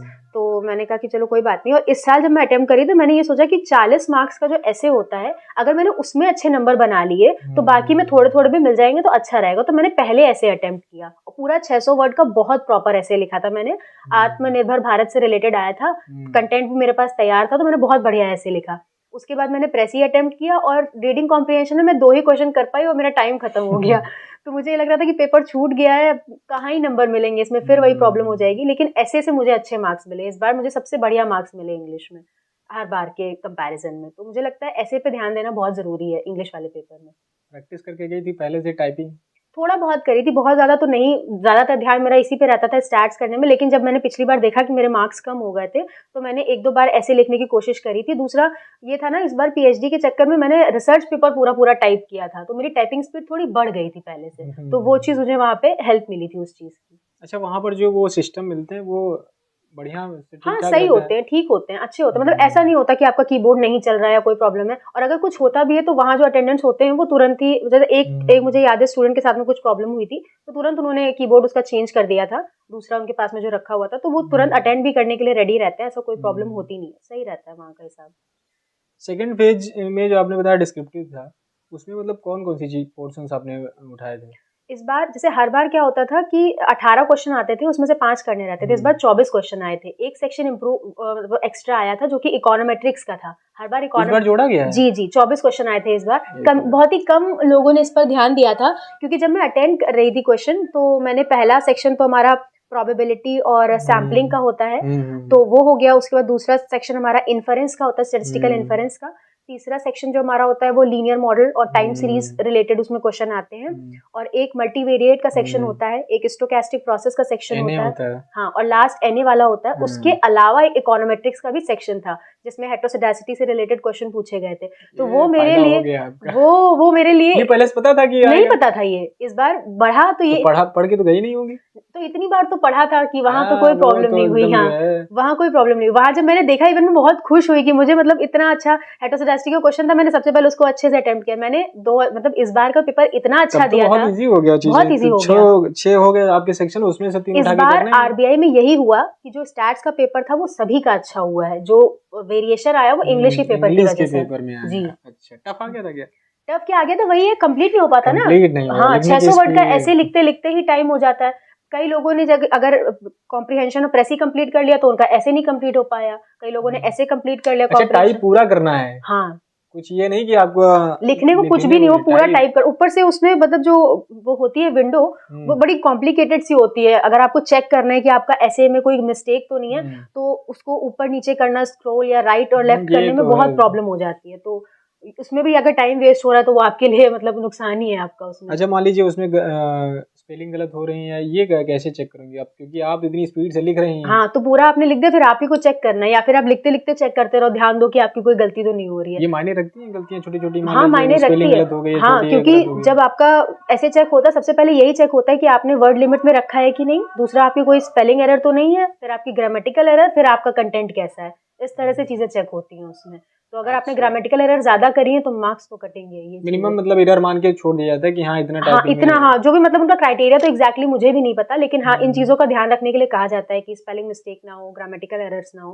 तो मैं लिखते लिखते ही देखती रहती हूँ, क्योंकि बाद में देखना तो बहुत मुश्किल हो जाता है। तब नहीं। हाँ, इसीलिए मैं साथ में देखती रहती थी कि कोई मिस्टेक हुई है तो मैं वापस जाके उसे ठीक कर लूँ। ऐसे करके मैंने लिखा। अब बात करते हैं थोड़ा प्रिपरेशन के बारे में। क्या फेज जब से स्टार्ट हुआ चीज़ें, तो यूजी और पीजी से थोड़ा सा बताइए, कब से यूजी और पीजी कहाँ से हुआ, उसके थोड़ा सा बताइए। पूरी अपनी एजुकेशनल जर्नी के बारे में अगर बताऊं तो मेरा पूरा जो स्कूलिंग है वो सेंट जोसेफ इंटर कॉलेज से हुआ, राजाजीपुरम ब्रांच। उसके बाद में मैंने अपना ग्रेजुएशन नवयोग कन्या महाविद्यालय से किया था। 2016 में मेरा ग्रेजुएशन कंप्लीट हुआ था। और उसके बाद में 2 साल का मैंने पोस्ट ग्रेजुएशन जो है वो लखनऊ यूनिवर्सिटी से किया था। पीजी, एक मिनट, पीजी आपका हुआ है 2018 में? हाँ, पीजी 2018 में हो गया था। फिर 2 साल 19 और 20, 20 में कोरोना आ गया। हाँ, फिर उस समय क्या चल रहा था कोरोना के समय? 19 के बाद में मैंने अपनी प्रिपरेशन थोड़ी बहुत कंटिन्यू करी थी, लेकिन मैं बहुत डिसहार्टन हो गई थी, क्योंकि मुझे लग रहा था कि पता नहीं क्यों मेरे अच्छे मार्क्स नहीं आए इतनी मेहनत के बाद भी। तो थोड़ी मेरी कंसिस्टेंसी भी चली गई थी, थोड़ा कोरोना भी रीजन था और थोड़ा मेरा पर्सनल रीजन भी था कि इतना डिसअपॉइंटमेंट की वजह से मैं खुद हैंडल नहीं कर पाई चीज़ों को अच्छे से। तो मेरी प्रिपरेशन बिल्कुल ही एकदम डाउन हो गई। जो थोड़ा बहुत मैंने प्रिपेयर किया था उसके बेसिस पे पहले तो मन ही नहीं था पेपर देने का, फिर मैंने कहा नहीं, दे देते हैं, एटलीस्ट इसी बहाने कंसिस्टेंसी रहेगी। दिया, मुझे पता था मेरा होगा नहीं, तो मैंने अपनी 21 की प्रिपरेशन शुरू कर दी थी, और ये भी सोच लिया था कि 21 में मुझे पीएचडी में भी एनरोल होना है, ताकि मेरे पास में, एक तो मैं हमेशा से ऐसी स्टूडेंट रही हूँ जो हर तरह की एक्टिविटी में इंक्लूडेड रहती थी, तो मेरी प्रोडक्टिविटी बढ़ जाती थी। अब एक ही चीज को मैं बहुत टाइम से परस्यू कर रही थी तो मैं और डल होती जा रही थी, तो मैंने इसीलिए सोचा था कि मैं पीएचडी में पीएचडी परस्यू करूंगी, कहीं और भी दिमाग लगेगा तो थोड़ा मेरी प्रोडक्टिविटी इंक्रीज थोड़ा सा होगी। वो चीजें निकलेंगी हाँ, बाहर वही तो। चीज है। तो उसका मुझे फायदा भी काफी मिला। रिसर्च में एनरोल हो गए, 1 साल कोर्स वर्क कंप्लीट हुआ। कोर्स वर्क के साथ में थोड़ा मैनेज करने में भी बहुत प्रॉब्लम हो रही थी, तो थोड़ा इसका भी इम्पैक्ट पड़ा 22 वाले अटेम्प्ट पे। 22 में प्रिपरेशन तो मैंने काफ़ी अच्छी करी थी, नंबर भी मेरे इम्प्रूव हुए थे, लेकिन उतना अच्छा शायद इसीलिए नहीं परफॉर्म कर पाए क्योंकि दोनों चीज़ों को मैनेज नहीं कर पाए हम उतने अच्छे से, और हम बहुत ज़्यादा प्रेशर में थे क्योंकि वो चौथा अटेम्प्ट था। तो मुझे लग रहा था कि होना ही चाहिए, नहीं होगा तो सब खत्म हो जाएगा, तो उसका प्रेशर इतना ज़्यादा अपने ऊपर डाल लिया था मैंने कि लग रहा था कि सब खत्म हो जाएगा इसके बाद में। जब नहीं हुआ तो फिर मैंने पहले ही सोचा कि अब नहीं दूंगी मैं आईएसएस, मैं अपना रिसर्च अच्छे से परस्यू करूंगी, और नेक्स्ट अटेम्प्ट में मतलब मैंने ध्यान ही देना बंद कर दिया था, जो होगा देखा जाएगा, और मैं अपना रिसर्च परस्यू करने लगी। जनवरी तक मैंने अपना एक रिसर्च पेपर पे तैयारी करी, ओ लेवल का फॉर्म भर दिया कि आगे चल के अगर असिस्टेंट स्टेटिस्टिकल ऑफिसर आता है तो वो दे दूंगी, तो वो सब मैंने करना शुरू किया। ओ लेवल के 4 एग्जाम दे दिए, नेट का एग्जाम फरवरी में था उस बार 2023 में, वो दिया, वो क्लियर हो गया तो थोड़ा कॉन्फिडेंस बढ़ा। पेपर मैंने प्रेजेंट किया, उसकी बहुत तारीफ हुई, तो उससे भी थोड़ा कॉन्फिडेंट हुए कि नहीं, कुछ ना कुछ कर सकते हैं लाइफ में अच्छा। तो इन सब चीज़ों की वजह से थोड़ा अच्छा रहा। फिर पेरेंट्स का सपोर्ट बहुत था, उन्होंने कहा कि एक ट्राई और कर लो। और जब मैंने अपनी मैम को बताया कि मेरा मतलब इसमें है, उन्होंने मुझसे बहुत अच्छे से बात करी कि देना चाहते हो आईएसएस, तो मैंने कहा हाँ मैम, एक और ट्राई करना चाहते हैं, तो कह रहे मैं बिल्कुल तुम्हें टाइम दे रही हूँ, इस साल अच्छे से तैयारी कर लो, फिर हम लोग आगे अच्छे से और रिसर्च करेंगे, एक पेपर तुम्हारा हो ही चुका है, इधर तुम्हारे पास में टाइम है, अच्छे से इन्वेस्ट करो। तो उनका जब सपोर्ट मुझे मिला तो मुझे ऐसा लगा कि जब हर तरफ से सपोर्ट मिल रहा है तो क्यों ना ट्राई करें। तो फाइनली मैंने 23 का अटेम्प्ट दिया और सब कुछ अच्छा हो गया फाइनली उसके बाद। बढ़िया होगा। अच्छा, आपने बताया कि बहुत ज़्यादा डिसपॉइंट हो गए थे बीच में, चीज़ें जब नहीं चल रही थी और साथ जो जो हम सोच रहे होते हैं वो नहीं चल रही होती हैं, तो अलग तरीके का ख्याल आने लगते हैं, मन करता है छोड़ छाड़ दें सब और रोक देते हैं यहीं पे। तो कुछ लोग तो फाइट करते हैं और निकल जाते हैं उससे बाहर, कुछ लोग फाइट नहीं कर पाते हैं, कारण रहता है उसका इमोशनली या जो भी रहता है, इकोनॉमिकली कुछ रहता होगा। तो उस फेज में अपने आप को हैंडल करना और अपने आप को बनाए रखना उस फील्ड में कि हम लड़ते रहेंगे, हम जूझते रहेंगे, तो मेंटली क्या चल रहा होता है पीछे से, और फैमिली और जो सोशली चीज़ें रहती हैं वो कैसे आपको प्रभावित करती हैं, उससे कैसे उभरती हैं आप? अब इस मामले में एक चीज़ कहना चाहूँगी कि मैं बहुत ब्लेस्ड हूँ कि इस फैमिली में मेरा जन्म हुआ है, क्योंकि किसी के भी पेरेंट्स जो होते हैं वो ये ज़रूर चाहते हैं कि उनका बच्चा सक्सेसफुल हो, अच्छा कुछ हासिल करे, जिस चीज़ में वो जाना चाहता है उस फील्ड में जाए। लेकिन 5-6 साल का पूरा इंतज़ार करना, मतलब जो आप तैयारी कर रहा है इंसान उसके लिए तो ठीक है, पर साथ में फैमिली भी उस चीज़ का इंतज़ार कर रही है और सपोर्ट कर रही है, ये बहुत बड़ी बात होती है। और इवन जब मैंने खुद हार मान ली थी 2022 के बाद में, तो पेरेंट्स मेरे साथ थे कि पीएचडी तो चल रहा है ना, तुम इतना क्यों परेशान हो रहे हो, तुम दो, एक बार और दो, देखना इस बार हो जाएगा। जिस विश्वास के साथ उन्होंने कहा था, तो इन सब चीज़ों का बहुत फर्क पड़ता है। जब इंसान के पास में ऐसा इमोशनल सपोर्ट नहीं होता है तो थोड़ी प्रॉब्लम हो जाती है चीज़ों से बाहर निकलने में। इसलिए मुझे लगता है कि जो कैंडिडेट्स हैं जो खुद डील कर रहे हैं, खुद ही लड़ रहे हैं अकेले, उन्हें अपने पेरेंट्स के साथ में शेयर करना चाहिए, क्योंकि वो जितना अच्छा सपोर्ट कर सकते हैं उतना शायद कोई नहीं कर पाएगा। अगर पेरेंट्स से नहीं अच्छा मतलब बहुत ज़्यादा वैसा फ्रैंक बॉन्ड नहीं है, तो कोई सिबलिंग या कोई ऐसा फ्रेंड जिससे आप ट्रस्ट कर सको, तो हो सकता है कि ऐसा कोई आपके जीवन में होना चाहिए जो आपको मतलब इमोशनल सपोर्ट दे पाए। तो मेरी मैम थी और मेरी मम्मी पापा थे। इसमें ये भी बहुत ज़रूरी है ध्यान रखना कि इमोशनल सपोर्ट के चक्कर में आप किसी ऐसी चीज़ में ना फंस जाओ जो आपके लिए और ज़्यादा टॉक्सिक हो जाए, तो वो भी बहुत ज़्यादा इंपॉर्टेंट है। कभी कभी इमोशनल सपोर्ट हम गलत जगह ढूंढ लेते हैं, वो भी ठीक नहीं रहता, वो भी बहुत नुकसान कर जाता है। तो ट्रस्ट करना बहुत मुश्किल काम है, ट्रस्टवर्दी इंसान ढूंढना बहुत मुश्किल काम है, तो उस पर बहुत ध्यान देने की ज़रूरत है। और एक फाइनल चीज़ ये कि आपको आसपास चाहे जितना मोटिवेशन मिल जाए, आसपास आपको कोई जितना भी मोटिवेट करे, चाहे जितना भी आपके लिए अच्छा कहे, अगर आपके अंदर डार्कनेस भरी हुई है तो आप नहीं डील कर पाओगे। तो आपको यकीन दिलाना होगा खुद को कि आप कर लोगे। तो इस साल जो मैं एक चीज़ प्रैक्टिस करती थी मेडिटेशन के साथ में, वो ये करती थी कि मैं खुद को याद दिलाती थी कि मैंने क्या क्या अच्छा किया है लाइफ में। कि मैंने 12th के बाद में मुझे इंस्पायर स्कॉलरशिप मिली, पूरे स्कूल में किसी को नहीं मिली थी, मुझे मिल रही थी इंस्पायर स्कॉलरशिप। और मैंने ग्रेजुएशन में जब मेरी तबीयत खराब हो गई थी एक बार बहुत ज़्यादा, उसके बाद भी मैंने अच्छा परफॉर्म किया और अच्छे मार्क्स लेके आई। स्टैटिस्टिक वाले बैच में मैंने टॉप किया था। तो इन सब चीज़ों को मैं याद करती थी। इवन मैं करिकुलर एक्टिविटीज़ को भी याद करती थी कि किसी भी चीज़ में मैं पार्ट लेती थी, मुझे हमेशा ट्रॉफीज़ मिलती थी, हमेशा प्राइजेस मिलते थे। तो जब मेरे अंदर कैपेबिलिटी है हर फील्ड में अच्छा करने की, तो मैं ये भी कर सकती हूँ। तो खुद को याद दिलाना बहुत ज़रूरी होता है। थोड़ा वो कहते हैं ना, जैसे हनुमान जी भूल जाते थे अपनी शक्तियाँ, उन्हें याद दिलाना पड़ता था। तो खुद को याद दिलाते रहना चाहिए कि हमारी शक्तियाँ क्या हैं। बिल्कुल बिल्कुल। कभी कभी लोग याद दिलाते हैं, कभी कभी अपने आप याद कराना पड़ता है। खुद को याद दिलाना बहुत जरूरी नहीं है कि आपको हर बार कोई मिलेगा जो आपको याद दिला सके। मेडिटेशन का आपने जिक्र किया है, ध्यान करती है? हाँ, थोड़ा बहुत तो मैं करती ही रहती थी। कभी कभी टाइम के कांस्टेंट की वजह से मैं नहीं कर पाती थी, पर मैं रिलैक्स होके रोज बैठना, थोड़ी देर सोचना चीज़ों के बारे में, ये बहुत ज़रूरी होता है, क्योंकि वो आपको थोड़ा सा रिलैक्स कर देता है। कभी कभी थॉट्स इतने ज़्यादा हो जाते हैं और इतने नेगेटिव हो जाते हैं कि छोटी चीज़ होती है पर वो बहुत बड़ी बन जाती है, दिमाग में उसका इतना प्रेशर हो जाता है कि वो खराब होने लग जाता है। तो मेरे 22 के अटेम्प्ट में जब ये हुआ, तो मैंने खुद पर इस मामले में काम करना बहुत शुरू किया था कि मुझे पॉजिटिव रहना है और कुछ ना कुछ लाइफ में मैं कर लूंगी। नहीं बनूंगी अगर आईएएस ऑफिसर, तो असिस्टेंट प्रोफेसर बन जाऊंगी, लेकिन कुछ अच्छा करूंगी लाइफ में, ये सोच के आगे बढ़ना शुरू किया था मैंने। तो उसमें मुझे ये सब योगा और मेडिटेशन ने काफ़ी हेल्प किया था। ये अपने आप से मतलब आया कि किसी ने सलाह दी कि नहीं, मैं थोड़ा सा फिजिकल हमेशा से अपने आप को फिजिकली फिट रखने की कोशिश करती थी, तो योगा में तो मेरा इंटरेस्ट था। मेडिटेशन में मेरा 2022 के बाद से आया, जब मेरा इतना प्रेशर हो गया था और मैं हैंडल ही नहीं कर पा रही थी प्रेशर, तब मैंने मेडिटेशन पे ध्यान देना शुरू किया था। थोड़ा सा करना चाहिए स्टूडेंट लाइफ को, बहुत मतलब क्या है। हाँ, नहीं करना चाहिए। और मेडिटेशन को ऐसे नहीं करना चाहिए कि आप एक जगह बैठे हुए हो, ध्यान कर रहे हो, पाठ जैसा कर रहे हो, ऐसा करने की जरूरत नहीं है। आप कहीं भी रिलैक्स होके बैठो, दिमाग में जो भी थॉट्स हैं उनके बारे में सोचो, उनको क्लैरिफाई करो कि क्या ये इतना रेलेवेंट है जिसके बारे में हम सोच रहे हैं। कई बार हम लोग उन चीजों के बारे में ओवर थिंक करते हैं जो हमारे हाथ में ही नहीं है।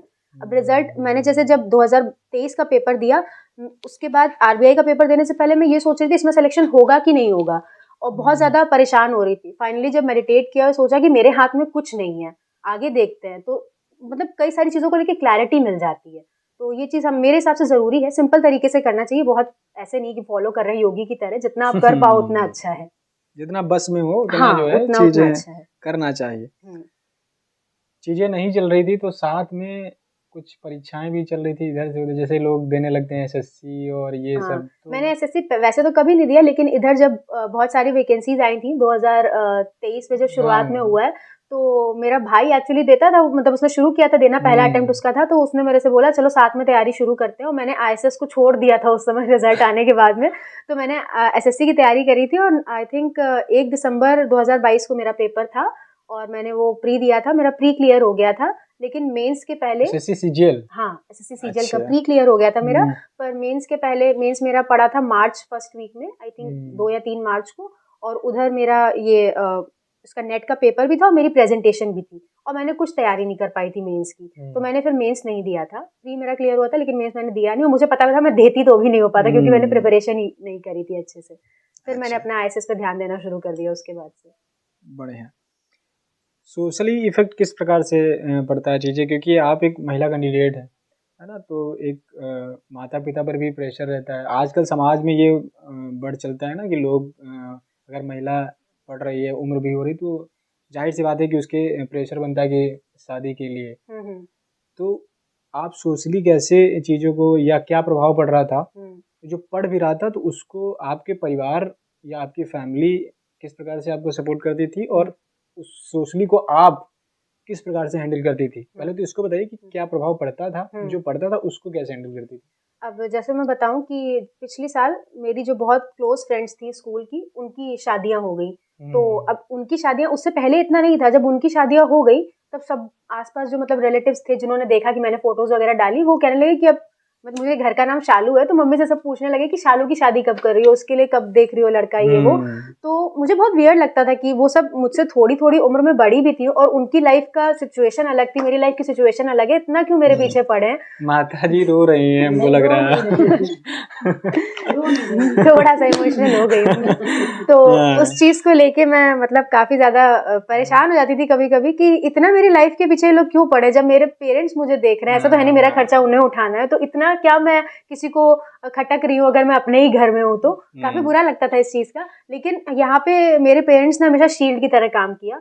अगर कोई रिश्ता भी लेके आ रहा है तो वो मुझे बताते ही नहीं थे कि तुम अपने काम पे ध्यान दो, और हम लोग हैंडल कर लेंगे जो भी था। तो ना ही कोई शादी की बात, ना ही कोई रिश्ते की बात, ऐसी कोई बात उन्होंने मुझ तक आने नहीं दी। मुझे पूरा टाइम दिया कि मैं अच्छे से तैयारी करूं। जब उन्होंने खुद कहा कि 2023 का हम कह रहे हैं, तुम आखिरी अटेम्प्ट दे के देख लो, ये सोच के दो कि आखिरी दे रही हो, एक बार और ट्राई कर लो। उसके पहले भी और इस समय भी कभी भी मेरे से ऐसी कोई सोसाइटल चीजें जो मतलब उनको सुननी पड़ती थी मेरी वजह से, शायद उन्होंने मुझ तक कभी आने ही नहीं दी। जो थोड़ी बहुत आती भी थी तो वो मुझे इतना सपोर्ट करते थे कि इन सब चीजों पर बिल्कुल ध्यान ही मत दो, ये सब तुम्हारे मतलब कहीं एक बार तुम्हारा हो जाएगा तो सब खुद समझ जाएंगे तुम्हारी मेहनत कितनी है। और ये मैं कहना चाहूंगी कि जब इतने साल से मैं मेहनत कर रही हूँ, किसी को मेरी मेहनत नहीं दिख रही थी, और अभी जब मेरा हो गया है तो सब जितनी शायद मैंने इतनी करी भी नहीं, उससे भी ज्यादा बोलने लग जाते हैं लोग कि अरे बहुत मेहनत करी बहुत। तो एकदम से चीजें बहुत बदल जाती हैं। जो लोग पिछले साल तक रिश्ते लेके आ रहे थे वही इस साल कह रहे हैं कि अरे अब उसे एंजॉय करने दो, बहुत मेहनत करी है उसने। तो सब एकदम बदल जाता है। तो इस साइड आने तक ये सारी दिक्कतें रहती है। जब आप इस तरफ आ जाते हो टनल के, यहाँ रोशनी जहाँ है, तो सब चीजें लगता है कि वर्थ थी, जितना पेन लिया है, जितना स्ट्रेस लिया है, और सब कुछ अच्छा हो जाता है फाइनली। लेकिन यहाँ तक आते आते अंधेरे से गुजरना बहुत मुश्किल हो जाता है। ये बिल्कुल सही कहा कि टनल के उस पार रोशनी जो है वो सबको जो है चमकाने लगती है, कि क्या चीजें दिखाने लगती हैं। एक महिला कैंडिडेट होने के नाते एक स्टेबिलिटी मिलना बहुत बड़ी बात होती है आज के समाज में, कि लोग स्टेबिलिटी की ओर बहुत ज़्यादा तेज़ी से रुख करते हैं कि हमको स्टेबल हो जाए कहीं हम जीवन में। माता पिता की भी यही रहता है कि हमारा बच्चा जो है स्टेबल हो जाए कहीं। तो आप ये बताइए कि महिला कैंडिडेट होने के नाते एक स्टेबिलिटी पाना, अपने आप को मतलब किस प्रकार से देखती हैं, या क्या इसमें सोच रही हैं? मेरे हिसाब से हर एक लड़की के लिए आज के टाइम में स्टेबल होना बहुत ज़रूरी है। जॉब कोई भी हो, आपके पसंद की हो, आप टीचर बनना चाहते हो, आप इवन अगर आप प्राइवेट भी कोई जॉब करना चाहते हो वो भी बहुत अच्छा है, लेकिन स्टेबल होना चाहिए। फाइनेंशियल स्टेबिलिटी बहुत ज़रूरी है। और फाइनेंशियल स्टेबिलिटी सिर्फ इसलिए नहीं ज़रूरी है कि मेरे पास में मेरा पैसा हो तो मुझे किसी से मांगना ना पड़े, मेरे पेरेंट्स या हस्बैंड से, ये सिर्फ नहीं है। कई बार ऐसा होता है, जैसे कि मैं देखती हूँ मेरी कुछ फ्रेंड्स जो जॉब में नहीं है, जिनकी शादी हो गई है, उनके पास में लाइफ है, अच्छी है, उनके जो उनका फैमिली है वो बहुत अच्छी है, लेकिन कभी कभी ऐसा टाइम आता है कि वो फील करती हैं कि वो कॉन्स्ट्रेंट हो गई हैं किसी चीज़ में। अब उतना ही काम करना है और जो जितनी उन्होंने पढ़ाई करी वो उसका कहीं अच्छे से यूज़ ही नहीं कर पाई, उसका कुछ फ़ायदा उन्हें नहीं मिल पाया, तो कभी कभी वो उस चीज़ को लेके परेशान होती हैं। तो जब ऐसा कुछ आता है ना, तो आप डिमोटिवेट हो जाते हो, हताश हो जाते हो। तो जब आपके पास में कोई भी एक जॉब होगी, तो उस फैमिली से निकल के आप एक अपनी जब प्रोफेशनल लाइफ में जाओगे, तो आपको एक बहुत बड़ा स्विच मिल जाता है अपने माइंड को क्लियर करने के लिए, आपको एक अपनी आइडेंटिटी मिल जाती है। तो मेरे हिसाब से स्टेबल होना, एक जॉब होना, वो बहुत ज़रूरी है हर एक फीमेल कैंडिडेट के लिए। आते हैं इन प्रश्नों की ओर जिनका बहुत ही शब्दों में जवाब देना है कि क्या चीज़। आप कह रही थी कि लास्ट फैमिली ने कहा कि ये अंतिम पड़ाव है 2023 का, आप दे के देखिए। ना होता मान लीजिए इस बार भी वही कुछ घट जाता घटना है, तब क्या सोचा था? तो मैं अच्छे से अपनी रिसर्च परस्यू करती, जैसे मैं कर रही थी पहले, ध्यान दे रही थी पूरी शिद्दत के साथ में, अभी भी कर रही हूँ और अच्छे से करती। और आगे जो भी असिस्टेंट प्रोफेसरशिप के लिए जो भी मतलब मौके मिलते उसमें अप्लाई करती और इसी फील्ड में आगे अपना काम करती। जितना मैंने सीखा है वो दूसरे तक पहुंचाने की कोशिश करती, हताश नहीं होती, क्योंकि जो सीखा है वही काफ़ी है, उसको लेके आगे बढ़ते। अच्छा, लाइफ का बेस्ट मोमेंट, मतलब अभी तक सबसे बढ़िया वाला मोमेंट हमें तो लगता है यही होगा। यही है बिल्कुल। 24 तारीख शाम 7 बजे, 6-6:30 बजे जो है सबसे अच्छा मोमेंट है। लाइफ का टर्निंग मोमेंट यही था। वर्स्ट मोमेंट क्या अभी तक याद है कुछ ऐसा जीवन का जिसमें लगा हो कि एकदम जो है अंधेरा हो और बिल्कुल हताशा? वर्स्ट मोमेंट मेरा था जब मेरा कोर्स वर्क का पेपर हो गया था, उसके बाद में टीचर सिलेक्शन के लिए हम लोग को जाना था, बात करने के लिए, पीएचडी आगे परस्यू करनी है। उस दिन वहाँ पे मैं अपने काम में बिजी थी, इस वजह से मेरी टीचर से इतने अच्छे से बात नहीं हो पाई, और जिनसे बात हुई उनसे भी मतलब इतना नहीं हो पाया कि मुझे किस चीज़ में डिस्कशन नहीं हो पाया था। एक्चुअली पीएचडी वाली बात चल रही है कि क्या करना है, किस फील्ड में काम करना है, तो मेरा किसी भी एक पर्टिकुलर टीचर से उतने अच्छे से बात नहीं हो पाई थी। तो मुझे कोई सुपरवाइजर नहीं मिल रहा था, जबकि मैंने कोर्स वर्क में टॉप किया था। तो मैं उस चीज़ को लेके परेशान थी। उससे पहले मेरा आईएसएस का रिटर्न रिजल्ट आ चुका था, जिसको लेके मैं परेशान थी, और उसी दिन शाम को मेरा आरबीआई मेंस का रिजल्ट आ गया, जिसमें मेरा नहीं हुआ सिलेक्शन। तो वो मेरी लाइफ का सबसे डार्क डे था। उस दिन मुझे लग रहा था मैं खत्म हो गई हूँ, अब मेरा कुछ नहीं हो सकता आगे, ये चीज़ थी। अच्छा, ये जब इस तरह के दिन आते हैं ना, तो जब हम शाम को जब बिस्तर पर होते हैं तो लेटते हैं तो नींद तो आ नहीं जाती है, तो उस समय दिमाग में बहुत सारे फ्रेम चल रहे होते हैं, क्या होगा, तो उस प्रकार को कुछ चीज़ें रहती हैं क्या कि उस वक्त का मेरे अभी भी आंखों में आंसू आ गए उस चीज़ को सोच के। वो दिन बहुत ही बुरा था मेरे लिए, मुझे ऐसा लग रहा था कि अब कुछ भी नहीं हो पाएगा। और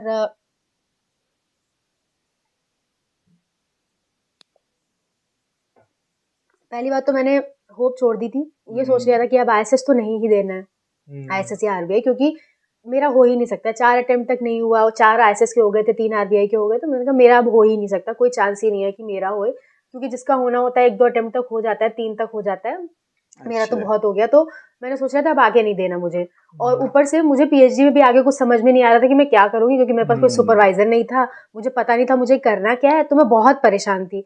उस पूरी रात भी मुझे इस रात मुझे नींद नहीं आई थी, उस रात मुझे नींद नहीं आई थी। अच्छा। और सुबह मैं उठी, मैं बहुत बुरी हालत में थी, बहुत मेरी तबीयत भी नहीं ठीक थी उस दिन, और परेशान भी थी बहुत ज़्यादा। फाइनली मैं किसी तरह हिम्मत बांध के डिपार्टमेंट वापस गई, और जो मतलब एक सुपरवाइज़र जिनसे मेरी थोड़ी बहुत बात हुई थी, उनसे मैंने अनुपमा मैम से बात करी, उन्होंने बहुत अच्छे से गाइड किया, बहुत ज़्यादा सपोर्ट किया, और मुझसे पूछा तुम्हारा क्या इंटरेस्ट है, तो मैंने बताया मुझे इकोनॉमेट्रिक्स में थोड़ा इंटरेस्ट है मैम। तो उन्होंने कहा ठीक है, हम उसमें रिसर्च करेंगे, कोई प्रॉब्लम नहीं है। फिर हम लोगों ने बैठ के काफ़ी देर डिस्कशन किया, तो मुझे एक थोड़ा सा होप मिली कि चलो इस लाइन में है मेरे लिए थोड़ी कुछ होप। इसीलिए मैंने उस समय रिसर्च पे ही ध्यान देना शुरू कर दिया, अच्छे से सिनॉप्सिस बनाना, अच्छे से काम करना, रोज़ वहाँ जाना, 10 से 5 बैठना। मैं बहुत शिद्दत से मैंने वहाँ काम किया। केबिन में अपने बंद हो जाती थी, वहाँ से बाहर नहीं निकलती थी, ना किसी से बोलना, ना किसी से बात करना। 10 बजे जाना, वहाँ बैठना, बीच में घर से लंच लेके जाती थी, वहीं केबिन में कर लिया, 5 या 4 बजे मैं वहाँ से निकल आई और घर आ गई, फिर अपनी पढ़ाई वर्क करी, वो भी रिसर्च की। ये बताइए कहानी की इंस्टाग्राम वाली क्या मतलब है? अभी आपने क्या इसको मानती हैं कि आप जो है बहुत डिस्ट्रैक्ट करता है चीजें सोशल मीडिया? जैसे मैंने बताया ना कि मैं ऐसी स्टूडेंट थी, मैं चीज़ों में बहुत इन्वॉल्व होती थी। 2018 मतलब ग्रेजुएशन तक, पोस्ट ग्रेजुएशन तक मैं बहुत बबली किस्म की लड़की थी। और चीज़ों में इन्वॉल्व होना, पार्ट लेना हर चीज़ में, रंगोली हो गया, इवेंट्स हो गए, कुछ भी हो रहा है वहाँ डिपार्टमेंट में उसमें पार्ट लेना, और इंस्टाग्राम वगैरह सोशल साइट्स पे भी मैं बहुत एक्टिव रहती थी। तो जब मैंने शुरुआत में तैयारी शुरू करी तो मैं डिस्ट्रैक्ट हो जाती थी कभी कभी कि हाँ थोड़ा देख रहे हैं, इधर भी लगे हुए हैं, तो मेरे को लगा कि नहीं बंद कर देते हैं, क्या करेंगे। तो ये सोचा नहीं था कि इतने दिन के लिए बंद करना पड़ेगा। तो लेकिन जब बंद कर दिया तो दोबारा मन ही नहीं हुआ जब तक मेरा रिजल्ट नहीं आ गया खोलने का, कि मतलब वापस से शुरू करें कुछ भी। और जब फाइनल रिजल्ट आ गया है उस दिन, उसके 2-3 दिन बाद जब मैंने इंस्टाग्राम डाउनलोड किया, तो डाउनलोड करते समय मुझे इतनी खुशी हो रही थी कि चलो फाइनली वो दिन आ गया कि आज मैं डाउनलोड कर रही हूँ। बात ये थी कि फाइनल जो मैंने सोचा था मैंने वही किया, कि जब हो गया उसके बाद ही डाउनलोड किया मैंने। तो अच्छा लग रहा था कि हाँ चलो ठीक है सब कुछ। और वैसे भी मुझे नहीं लगता कि सोशल लाइफ में, आ जरूर गई हूँ सोशल लाइफ में, पर मुझे नहीं लगता कि सोशल मीडिया वाली जो लाइफ होती है वो आपकी पर्सनल लाइफ में कोई भी कंट्रीब्यूशन देती है। भले मेरे वहाँ कितने भी फॉलोवर्स हो जाए या कुछ भी हो जाए, वो मुझे पर्सनली नहीं जानते। तो अगर मैं पर्सनली सफर कर रही हूँ तो वो नहीं सपोर्ट करने वाले पेरेंट्स ही हैं। तो अगर आगे चल के मैं बंद भी कर दूं इंस्टाग्राम तो कोई फर्क नहीं पड़ता उससे। ये बात भी, मतलब ये कहने का तात्पर्य ये है कि आप इनको मैसेज करेंगे तो साहब जवाब नहीं देंगे।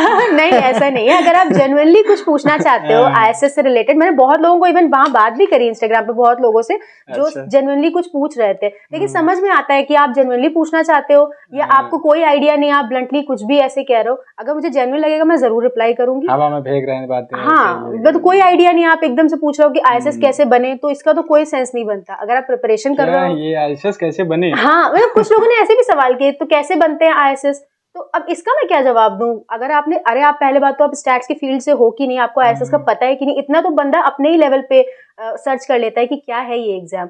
जो तैयारी कर रहे हैं अगर उन्हें कोई हेल्प चाहिए, मैंने बहुत लोगों से बात करी, उन्होंने कई चीजों में पूछा कि कहाँ पे किस तरह से करना चाहिए, मैंने अपने लेवल पे पूरा समझाने की भी कोशिश करी। लेकिन जेन्युइन लगेगा तो मैं बताऊंगी, ऐसे मुझे नहीं समझ में आता फिर। अच्छा, क्या एडवाइस देना चाहेंगी? अभी 4 महीने अप्रोक्सीमेटली बचे हुए हैं आईएसएस और आरबीआई को मिला जुला कर देखा जाए, तो स्टूडेंट जो तन मन धन से जुटे हुए हैं, 5 साल का सफर जो निचोड़ कर कुछ देना चाहेंगे? मेरी सबसे मतलब मेन एडवाइस यही रहेगी कि प्रैक्टिस पे जितना हो सके उतना ध्यान दे। इसका एग्जांपल मैं ये दे रही हूँ कि लास्ट ईयर मेरे समथिंग 12 नंबर आए थे, 412 मेरे कुछ नंबर थे, और इस बार मेरे 513 नंबर आए हैं रिटर्न में।